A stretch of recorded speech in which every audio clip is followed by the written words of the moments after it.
आज के लेक्चर में हम पढ़ने वाले हैं हिंदी, जिसका 7th लेसन महिला आश्रम, जो लिखा है काका कालेलकर, जिनका जन्म हुआ था 1885 महाराष्ट्र सातारा जिला में उनका जन्म हुआ था और मृत्यु 1981 में उनकी हुई थी। तो जो कालेलकर थे उनका जन्म हुआ था महाराष्ट्र राज्य सातारा जिला में हुआ था और वो बड़े प्रतिभा संपन्न थे। मराठी इनकी मातृभाषा थी, फिर भी उन्होंने हिंदी, गुजराती, बंगाली, संस्कृत और भी भाषा में उन्होंने अध्ययन किया था। मतलब उन सब लैंग्वेज की उनको रुचि थी। मतलब जो हमारे राष्ट्रीय नेता थे या फिर जो महापुरुष थे जो अपनी मातृभाषा का प्रचार और प्रसार कर रहे थे, उनमें से एक है काका कालेलकर। उन्होंने भी मातृभाषा का प्रचार करने के लिए बहुत कष्ट किए।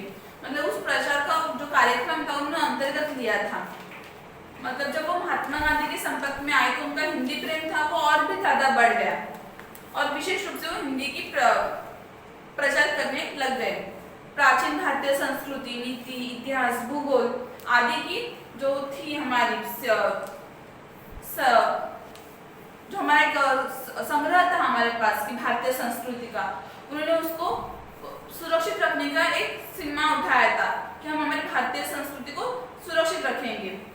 और वो मतलब कुछ काल के लिए 1952 से 1957 तक राज्यसभा के सदस्य भी रह चुके हैं और भारत सरकार ने इनको पद्म विभूषण सत्कार से मतलब पद्म विभूषण का भी पारितोषिक या फिर वो सत्कार दिया है और राष्ट्रभाषा प्रचार समिति ने उनको गांधी पुरस्कार, इस पुरस्कार से सम्मानित किया है। वे रविंद्रनाथ टैगोर एवं पुरुषोत्तम दास टंडन के साथ भी संपर्क में रहे थे। इनका निधन 21 अगस्त 1981 में हो गया। तो इनका जो प्रमुख कृतियां इनकी लिखी हुई वो है कि राष्ट्रीय शिक्षा के आदर्शों का विकास, जीवन संस्कृति की बुनियाद, नक्षत्रमाला, स्मरण यात्रा, धर्मोदय, एक सब उनके आत्मचरित्र जो उन्होंने लिखे थे। तो मतलब जो काका कालेलकर है उनका जो मेन नाम है उनका वो नाम है कि दत्तात्रेय बालकृष्ण कालेलकर। वो हिंदी, गुजराती, मराठी और अंग्रेजी भाषा में समान रूप से लेखन करते कि हर एक लैंग्वेज में वो बुक लिखा करते हैं और उन्होंने राष्ट्रभाषा का प्रचार करने हेतु तो कार्यक्रम भी बहुत सारे स्थापित किए थे कार्यक्रम और विभिन्न विशेष को तर्कपूर्ण व्याख्या। मतलब उनकी लेखन शैली देखोगे तो उनकी लेखन शैली में हर एक भाषा का समावेश होता है। तो प्रस्तुत पत्र है, मतलब ये जो पूरा पाठ है महिला आश्रम, जिसमें 2 पत्र है और उन्होंने अपने वो प्रिय सरोज, उनकी जो भतीजी है, उनको लिखे हैं। प्रस्तुत पत्र में कालेलकर जी ने महिला आश्रम की स्थापना, मतलब उनकी जो भतीजी थी वो आश्रम स्थापित करना चाहती थी जो सिर्फ महिलाओं के लिए हो। तो उस आश्रम की स्थापना कैसे होनी चाहिए, फिर उसका जो व्यवस्थापन होता है मतलब मैनेजमेंट, वो कौन या फिर कैसे करेगा, उसके नियम, उसका वातावरण, मतलब कैसा वातावरण चाहिए, कुछ रूल्स एंड रेगुलेशन आदि के बारे में वो उनसे विस्तृत रूप से निर्देशन देते हैं। मतलब उनको गाइडेंस देते हैं कि तुम्हें कैसे उसका स्थापना करनी चाहिए, उसका वातावरण तुम कैसे रखो और फिर उसके मतलब मैनेजमेंट में तुम्हें क्या क्या करना चाहिए, फिर कैसे कैसे रूल्स एंड रेगुलेशन रखने चाहिए, तो उसका वो उनसे इन डीप गाइडेंस देते हैं। इस पत्र द्वारा महिला संबंधी आपके विचार, प्रकृति, प्रेम, सामाजिक लगाव का पता चलता है हमें। तो वो इन शॉर्ट अपनी जो भतीजी थी सरोज को उसे महिला आश्रम कैसा होना चाहिए इस बारे में बताने वाले हैं। तो अपने वो भतीजी को बोलते हैं कि प्रिय सरोज, कि तुमने जिस आश्रम की कल्पना की है उसके बारे में तुम्हें कुछ में सलाह या फिर कुछ सुझाव बताना चाहता हूँ, इसलिए मैं वो अभी ये पत्र लिखते हैं। तो अपने मतलब इससे क्या होगा कि अगर वो कुछ सलाह देंगे या फिर सुझाव देंगे तो उससे उन्हें उस आश्रम के ऊपर काम करने में या फिर उसके बारे में सोचने में थोड़ी मदद हो जाएगी। तो वो बोलते कि आश्रम मतलब क्या, होम, घर होता है आश्रम। तो तुम महिला आश्रम जो होगा वो एक घर की तरह होना चाहिए। उसकी व्यवस्था में महिलाओं का आश्रम, तो फिर उसके व्यवस्था में किसी भी पुरुष या फिर उसके संचालन में, उसके मैनेजमेंट में किसी भी पुरुष का संबंध नहीं होना चाहिए। मतलब किसी भी पुरुष उस महिला आश्रम के कार्यरत में या फिर उसके व्यवस्थापन में इंक्लूड नहीं होना चाहिए। सब जो काम होगा वो सिर्फ महिलाएं करेगी। उस आश्रम का विज्ञापन मतलब एडवर्टाइजमेंट हम किसी भी अखबार में नहीं देंगे। मतलब अगर तुम अच्छा काम कर रहे हो तो तुम्हें खुद ब खुद पैसे सहज मतलब इजीली मिल जाएंगे और तुम्हें किधर भी जाकर मांगने की पैसे कोई जरूरत नहीं है। जो महिला आएगी आश्रम में रहने के लिए वो अपने खर्चा मतलब में खाना पीना, कपड़ा लता, मतलब कपड़े पहनने के लिए जो कपड़े चाहिए, वो सब जो खर्चा होगा बेसिक खर्चा, तो वो सब अपना खर्चा खुद करेंगे। या फिर जो व्यक्ति किसी महिला की सिफारिश करेगा, उस व्यक्ति को उस महीने की खर्चे की जिम्मेदारी लेनी होगी, मतलब कपड़ा लता और खाने पीने का खर्चा। रहने के लिए तो आश्रम ही है, तो ऐसा आश्रम का एक रूल होना चाहिए। या फिर जो भी महिला आश्रम में दाखिला लेगी, वो अपने हिसाब से जब उसे चाहिए तो वो आश्रम छोड़ भी सकते हैं। पर जो भी महिला आश्रम में आएगी, उसका हमको अगर परिचय पता नहीं है या फिर उसके बारे में हम कुछ भी नहीं जानते, मतलब उसकी पिछली हिस्ट्री कि ये अभी आश्रम में क्यों रह रही है, इससे पहले वो कहाँ रहती थी, इसके साथ क्या होगा, तो उसकी अगर हिस्ट्री पता नहीं है तो हम किसी भी अपरिचित व्यक्ति को आश्रम में नहीं लेंगे जब तक हमको उसका पूरा परिचय ठीक से नहीं पता चलता। और अगर आश्रम को ऐसा लगता है कि वो महिला आश्रम के रूल्स एंड रेगुलेशन को फॉलो नहीं करती है, फिर उसका जो बर्ताव वो अच्छा नहीं है, तो आश्रम उसको 3 मंथ मतलब 3 महीने की जो नोटिस पीरियड होता है वो देकर उसे आश्रम से निकाल भी सकता है।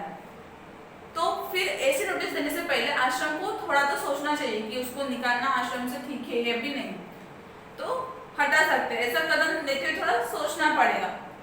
फिर वो बोलते हैं कि जो आश्रम होगा वो किसी एक धर्म से चिपका नहीं होगा, मतलब सिर्फ एक धर्म को आश्रम फॉलो नहीं करेगा। जो भी धर्म है हमारे, हिंदू, मुस्लिम, पारसी, क्रिश्चियन, सब धर्म, हमको सब धर्म को उतना ही मानना है, फिर उतना ही इक्वल स्थान देना है आश्रम में। और जो आश्रम का वातावरण होगा वो सामान्य कैसा होगा, सदाचार का होगा, भक्ति तथा सेवा और शादी का माहौल होना चाहिए। मतलब किसी भी तरह के झगड़े नहीं होने चाहिए, नहीं आपस में भेदभाव या फिर मेल मुटाव, वो सब नहीं होने चाहिए। शादी का आग्रह होना चाहिए। और जब आश्रम हम स्टार्टिंग करेंगे आश्रम की, तो शुरुआत में पॉसिबल नहीं है कि हम कुछ उद्योग या फिर काम करें, जैसे कि जो औरतें काम करती है इकट्ठा आकर, मतलब थोड़ा मतलब जो महिला इकट्ठे आकर काम करती है थोड़ा बहुत, वो थोड़ा स्टार्टिंग में या फिर जो पढ़ाई करना चाहते हैं वो थोड़ा स्टार्टिंग में करना मुश्किल होगा आश्रम को। पर जैसे आश्रम थोड़ा आगे बढ़ेगा तो वो उनके लिए पॉसिबल होगा कि सब महिला इकट्ठा कर कुछ काम करे। जैसे कि लॉकडाउन में अगर हमने न्यूज़ में देखा होगा कि सब जगह बंदी थी, लॉकडाउन था, तो इसलिए बहुत से लोगों को रोजगार मतलब पैसा नहीं मिलता था कि वो अपना उधर निर्वाह खाने का खर्चा उठाए। पर जो एक महिला कमेटी थी उन्होंने क्या किया था, सब महिला को इकट्ठा किया था, जब जो भी उनके क्षेत्र में थे, उनके परिसर में आसपास से, फिर उन लोगों ने मिलकर मास्क बनाया था, तो वो उन्होंने बेचा, तो उसके उनको रोजगार में, तो वैसे ही वो आश्रम में कर सकते थे। पर शुरुआत के आश्रम में वो सब करना पॉसिबल नहीं है, तो उन्होंने बोला कि वैसा सब हम बाद में भी कर सकते कि हम थोड़ा बहुत उनको शिक्षा देंगे जो कि उनके काम आएगा आगे भविष्य में, या फिर बाद में हम थोड़ा सा उद्योग या फिर काम आश्रम में ही करना शुरू कर देंगे। ऐसे उनके काका कालेकर का विचार था।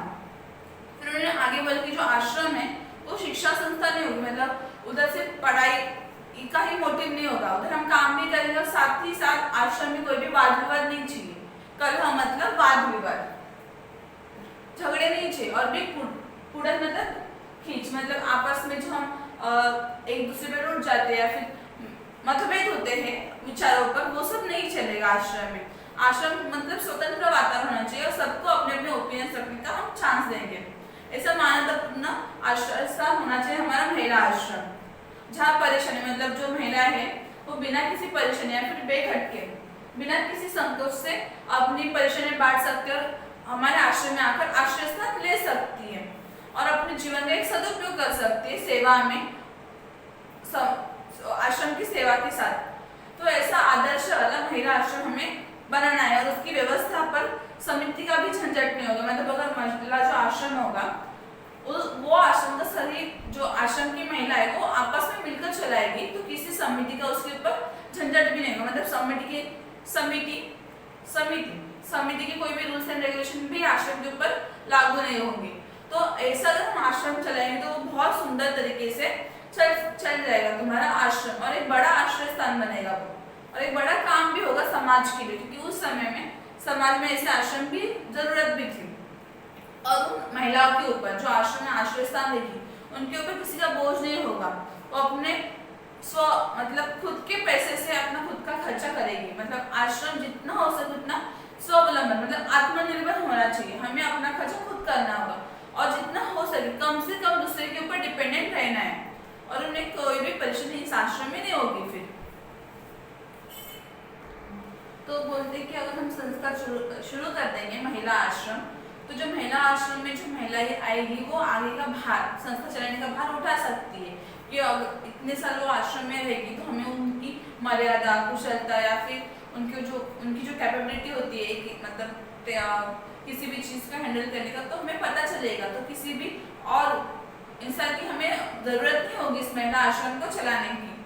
तो बोलते कि बहन मतलब सरोज को बोलते हैं, प्रिय सरोज को, कि तुम आश्रम में भक्ति, संगीत तथा प्रेम युक्त की सलाह की खुराक दो। मतलब जो भी महिला आश्रम में आएगी तो हमें उनके विचार में परिवर्तन करना कि प्रेम, भक्ति और सदाचार के वातावरण में रहना उनको सिखाना होगा।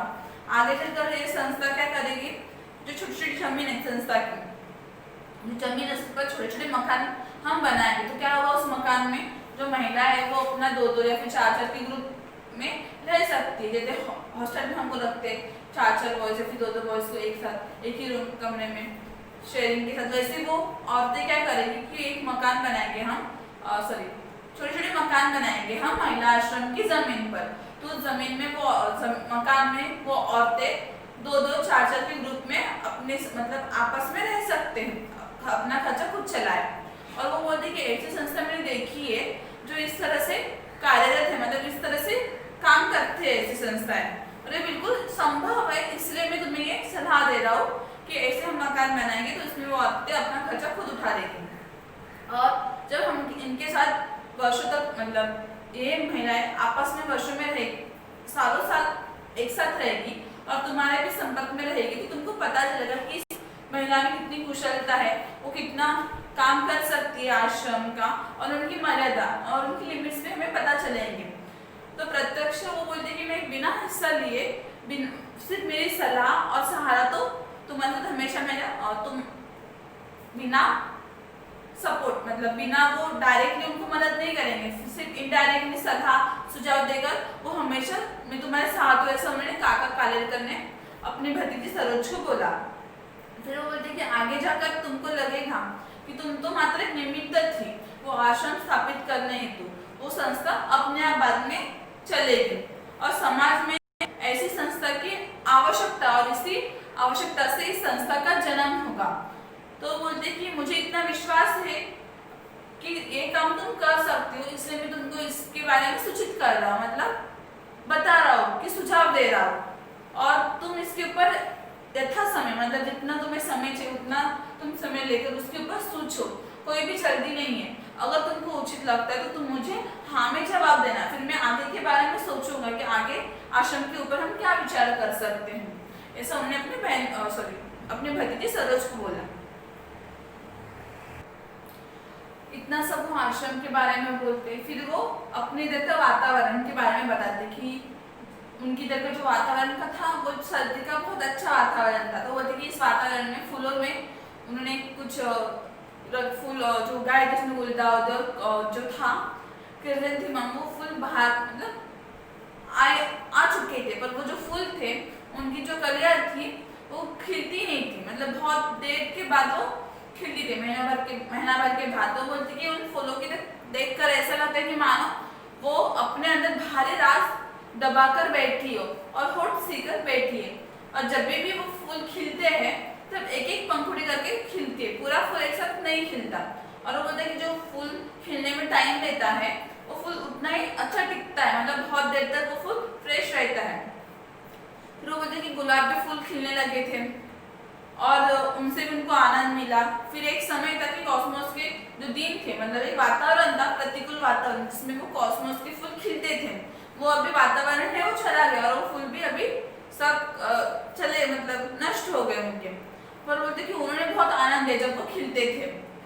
तो बोलते कि रास्ते के किनारे एक जिनियाना का पौधा था जिसकी कलियां हर कोई तोड़कर चला जाता था, रास्ते के बीचों बीच था तो हर कोई अपने को कलियां चाहिए तो तोड़ के चला जाता था।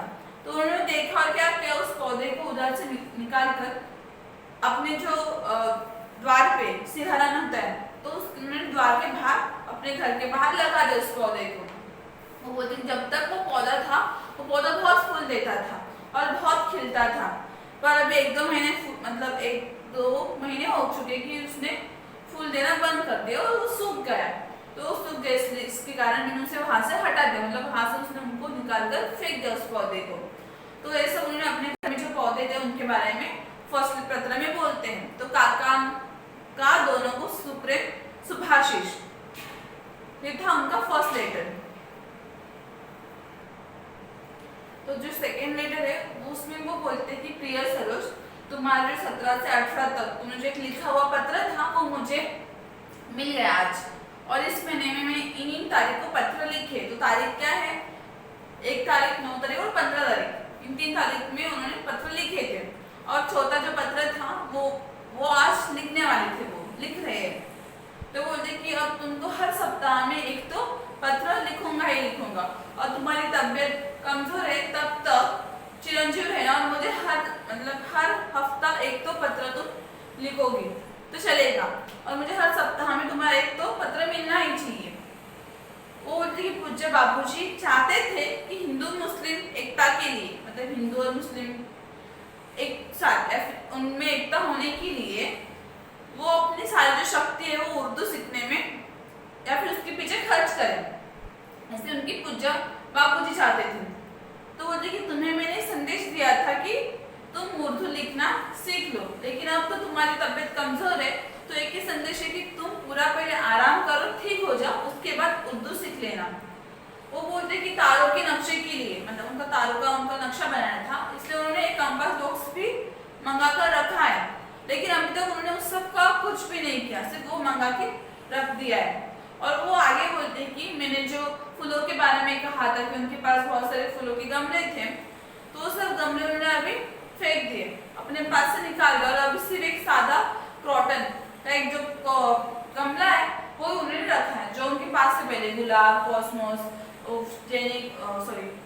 इसका पौधा, जिनिया का पौधा, गुलदाउदी या फिर जो क्रिसेंथेमम था, वो सब सारे उनके पास गमले थे, वो सब उन्होंने निकाल दिए, और एक सादा कॉटन का एक गमला था उन्होंने रहने दिया। और उन्होंने बोला कि सबको काका का सुप्रेम सुभाषिष, और जो पूरा पत्र है 2 पत्र जो अपने काका कालेलकर ने अपने भतीजी सरोज को लिखे थे, उन्होंने काका कालेलकर ग्रंथावली से लिया हुआ एक पाठ है। तो इस पाठ में उन्होंने सिर्फ महिला आश्रम कैसा होना चाहिए, उसका व्यवस्थापन सारी महिलाएं मिलकर ही करेगी, किसी भी पुरुष का उसके साथ कोई संबंध नहीं होगा। रूल्स एंड रेगुलेशन कैसे होने चाहिए कि हमें किसी भी अपरिचित महिला को आश्रम में स्थान नहीं देना है। अगर आश्रम को लगता है कि वो महिला उचित नहीं है तो आश्रम उसको 3 मंथ्स की नोटिस पीरियड देकर निकाल भी सकते हैं आश्रम से, और अगर कोई भी महिला को आश्रम छोड़ना है तो वो जब से आश्रम छोड़ भी सकती है। तो मतलब आश्रम कैसा होना चाहिए, उसका व्यवस्थापन, इसके बारे में उन्होंने अपने बहन के साथ अपने भतीजी के साथ सुझाव दिए थे उसको कि अगर तुम आश्रम की स्थापना करोगी तो इससे उससे क्या होगी, मदद होगी। तो अब हम इसका स्वाध्याय देखते हैं कि स्वाध्याय में प्रश्न है, प्रभाव तालिका कंप्लीट कीजिए। आश्रम के नियम, तो आश्रम के नियम क्या थे कि आश्रम की व्यवस्था या संचालन में किसी भी पुरुष का कोई भी संबंध नहीं होगा, मतलब जो भी आश्रम का मैनेजमेंट होगा या फिर जो आश्रम काम करेगा उसमें किसी भी पुरुष को इंक्लूड नहीं करेंगे, वो सारा जो काम होगा वो सिर्फ महिलाएं कर देगी। फिर नेक्स्ट था कि आश्रम का विज्ञापन, मतलब आश्रम की एडवर्टाइजमेंट हम किसी भी अखबार न्यूज़पेपर में नहीं करेंगे, और किसी के पास पैसे मांगने भी नहीं जाएंगे, मतलब पैसे मिलेंगे तो अपने वाले चाहिए, हम किसी के पास पैसे मांगने नहीं जाएंगे। तो सेकेंड वाला कि आश्रम का विज्ञापन अखबार में नहीं दिया जाएगा, और आश्रम के लिए पैसे मांगने नहीं जाना है हमें, वो आश्रम का नियम है। आश्रम जो था वो कैसा होना चाहिए कि आश्रम सभी धर्म, मतलब किसी एक धर्म से चिपका हुआ आश्रम नहीं चाहिए, आश्रम जो होगा वो सभी धर्म को अपनाएगा, मतलब सभी धर्म को उतना ही मान्यता देगा। तो आश्रम को सभी धर्म मान्य होंगे, सारे धर्म में वो इक्वली हमको ट्रीट करने आश्रम में। फिर सेकेंड है कि गुलदाउदी की विशेषता, मतलब जो गुलदाउदी का फूल था उसकी विशेषता क्या थी, तो वो सर्दी के मौसम में खिलने वाला फूल था, उसकी जो कलियां थी वो महीनों तक खिलती नहीं थी, और अगर खिले भी तो कैसे खिलती थी, एक पंखुड़ी करके, मतलब एक पंखुड़ी खिलेगी, उसके बाद दूसरी, फिर तीसरी, फिर पूरा एक साथ उसका फूल नहीं खिलता था। और जो फूल थे वो बहुत टिकते थे, मतलब बहुत समय तक वो अच्छे रहते थे। तो उसी डायग्राम में मैंने वही लिखा है कि सर्दी के मौसम में फूलने वाला फूल है, इसकी जो कलियां है वो बहुत महीनों तक खिलते नहीं है और एक एक पंखुड़ी करके खिलते हैं, मतलब जब खिलना भी शुरुआत होता है तो एक एक पंखुड़ी करके खिलते हैं और इसके जो फूल है वो बहुत टिकते हैं, मतलब बहुत समय तक वो अच्छे रहते हैं। ये थी गुलदाउदी की विशेषताएं। तो नेक्स्ट की कारण देखिए, काका जी ने कंपास बॉक्स मंगा के रखा था। तो उन्होंने कंपास बॉक्स क्यों मंगा के रखा था? तो उनको तारों का कुछ नक्शा बनाना था, इसलिए उन्होंने कंपास बॉक्स मंगा के रखा था। तो ये काका जी को तारों के नक्शे बनाने थे, इसलिए उन्होंने कंपास बॉक्स मंगा के रखा था। फिर आगे है कि लेखक ने फूल के गमले अपने पास से निकाले। क्यों निकाले उन्होंने फूल के गमले अपने पास से? तो काका जी के पास वाले गमलों में लगे फूलों के पौधे सूख गए थे, इसलिए काका जी ने फूल के गमले अपने पास से निकाले। मतलब जो सर्दी का मौसम था उसमें जो फूल खिलते थे वो बाद में सूख गए, उनका मौसम था वो निकल गया, चला गया, तो इस कारण उन्होंने जो अपने पास सूखे हुए गमले थे वो सारे उन्होंने निकाल दिए।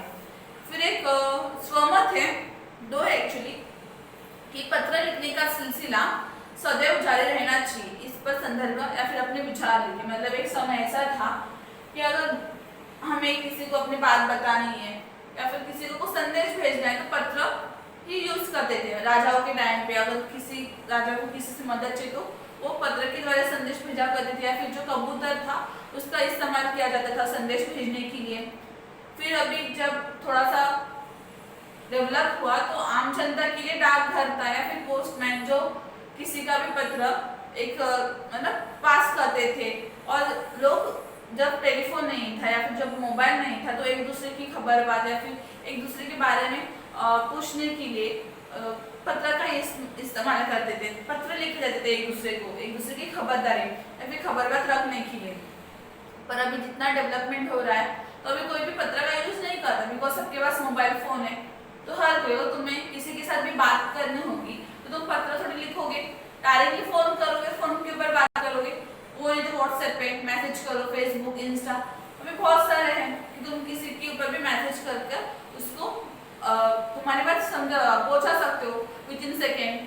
तो इसलिए भी पत्र का बहुत कम ही यूज किया जाता है। मतलब जब कोई भी कंपनी किसी के साथ भी डील करेगी या फिर कुछ उनको कंफर्मेशन चाहिए तो वो कॉल पे कभी भी नहीं करते, उनके लिए उनको स्पेशल मेल या फिर पत्र ही चाहिए होता है जिसके ऊपर स्टैम्प वगैरह हो, तब मतलब किसी की सहमति मिल जाती है तो उससे ही काम वो आगे करते। तो पत्र कहीं ना कहीं आज भी काम में आता है। फिर नेक्स्ट है कि संदेश वहन के आधुनिक साधनों से लाभ या फिर हानि विषय पर 80 से 100 शब्द तक निबंध लिखिए। निबंध है आपके लिए जो संदेश वहन है आजकल के मोबाइल फोन, व्हाट्सएप, इंस्टाग्राम या फिर जो हम वीडियो कॉलिंग करते हैं, आधुनिक साधन है, तो इससे हमें लाभ क्या है और हानि क्या है दोनों भी बताना है कि उससे हमें फायदे क्या होते हैं, उससे हमें नुकसान क्या हो सकता है अगर हम आधुनिक साधन यूज करते हैं। तो इसके ऊपर तुमको 80 से 100 80 to 100 वर्ड्स में निबंध लिखना है, तो तुम्हारा काम है उपयोजित लेखन में।